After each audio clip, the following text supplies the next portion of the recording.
What if I told you that in just 7 days you could dismantle fear, silence doubt, and awaken a courage so unshakable it defies every storm?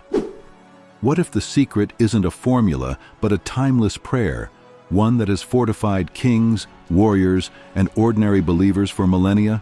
This is not magic. This is the power of God's Word.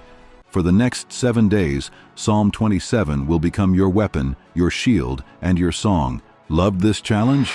Hit that like, smash notification bell, and join our faith family.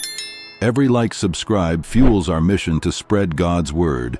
You are why we do this. Thank you for turning clicks into kingdom impact. Ready to begin?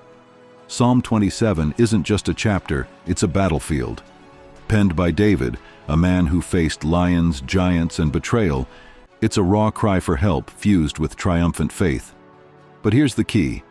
David didn't write this in a moment of victory. He wrote it in the fight.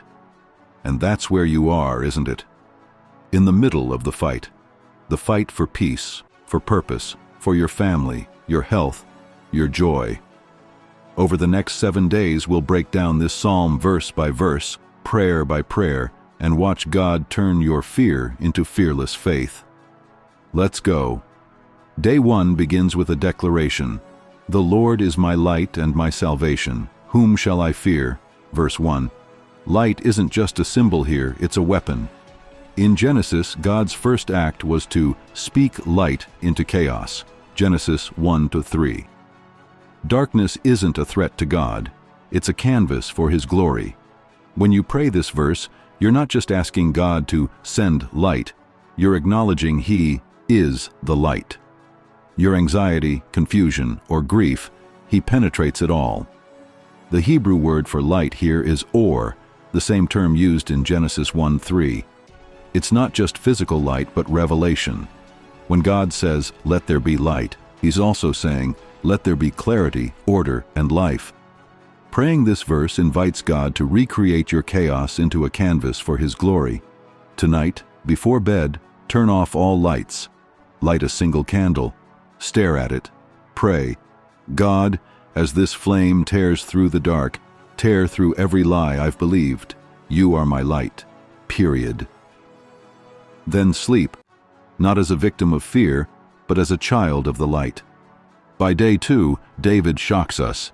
He says, "Though war break out against me, even then I will be confident." Verse 3. Notice, he doesn't say, "If war comes," but, "though, it's inevitable." But here's the miracle. Your confidence isn't in the outcome. It's in the God who ordains the battle. Jehoshaphat sent worshippers ahead of the army, and the enemy destroyed themselves. Like David, he traded panic for praise. Warfare today isn't with swords, but stress, conflict, or illness. A pastor battling cancer shared, "I prayed Psalm 27:3 daily during chemo. My body was weak, but my spirit shouted, 'Even now I'm confident.'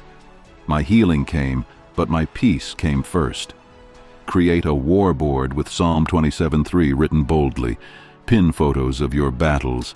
Each day lay hands on it and declare, "God fights for me." Remember Shadrach, Meshach, and Abednego. They told Nebuchadnezzar, "Even if God doesn't save us, we won't bow." Daniel 3:18. That's the kind of defiance David's talking about. Today, write down one war you're facing. Pray, "God, I don't know how you'll fix this, but I know you're in it. So I stand." On day 3, David makes a stunning pivot. He says, "One thing I ask, that I may dwell in the house of the Lord all the days of my life." Verse 4. After verses about war, we expect him to ask for victory. But no, he wants presence, not a blessing, not a breakthrough. Him. Jesus echoed this in Luke 10:42. Martha was stressed about many things, but Mary chose the one thing, sitting at his feet. In Luke 5:16, Jesus often withdrew to lonely places and prayed. If the Son of God prioritized solitude with the Father, how much more should we? Delete social media apps for 7 days. Replace scroll time with 10 minutes of reading Psalm 27 aloud. Note how your cravings shift from distraction to devotion. Today, cancel one distraction. Spend 10 minutes in silence. Pray, God, I trade my list of wants for one thing, you. By day 4, David unveils a truth we often miss. He will keep me safe in his dwelling, set me high on a rock. Proverbs 5. Safety here isn't the absence of danger, it's elevation. You're not hiding, you're seeing further, because you're rooted in Him. Proverbs 18:10 says, "The name of the Lord is a fortified tower, the righteous run to it and are safe." Today, visualize your fear as a fog below you. You're on the rock. Above it, pray, God, lift my eyes. I'm safe in you, not from pain. On day 5, David does something radical. He worships. I will sing, I will make music. Verse 6. But wait, the threat hasn't passed. Yet David knows worship isn't a response to victory, it's the path to it. Paul and Silas prayed and sang in prison at midnight. Acts 16:25. Their worship triggered an earthquake, not just to break chains, but to save a jailer's family.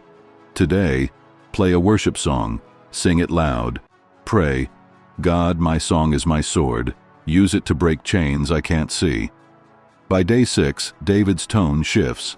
He pleads, do not reject me, do not turn me away. Verse 9.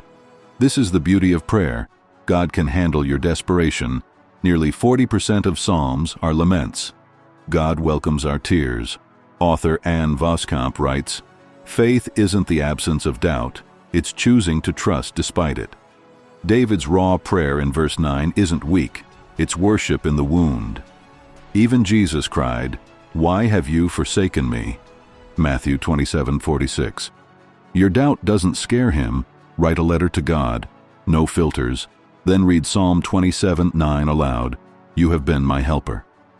Pray, God, I'm holding two truths. I'm struggling, and you're faithful. Help me stand in the tension. On day 7, David lands here. Wait for the Lord, be strong and take heart. Verse 14. Waiting isn't passive, it's active trust. The Hebrew word for wait here, kava, means to bind together, like twisting a rope. Every day of prayer has been twisting your heart to His. Today, don't ask for anything, just say, God, I'm here, I'm waiting. Then step into your day not as someone who's finished praying, but as someone armed by prayer. 7 days, 1 psalm, and a lifetime of transformation. You see, praying Psalm 27 isn't about changing God's mind. It's about letting His word change you. David didn't write a psalm about victory. He wrote a psalm from victory.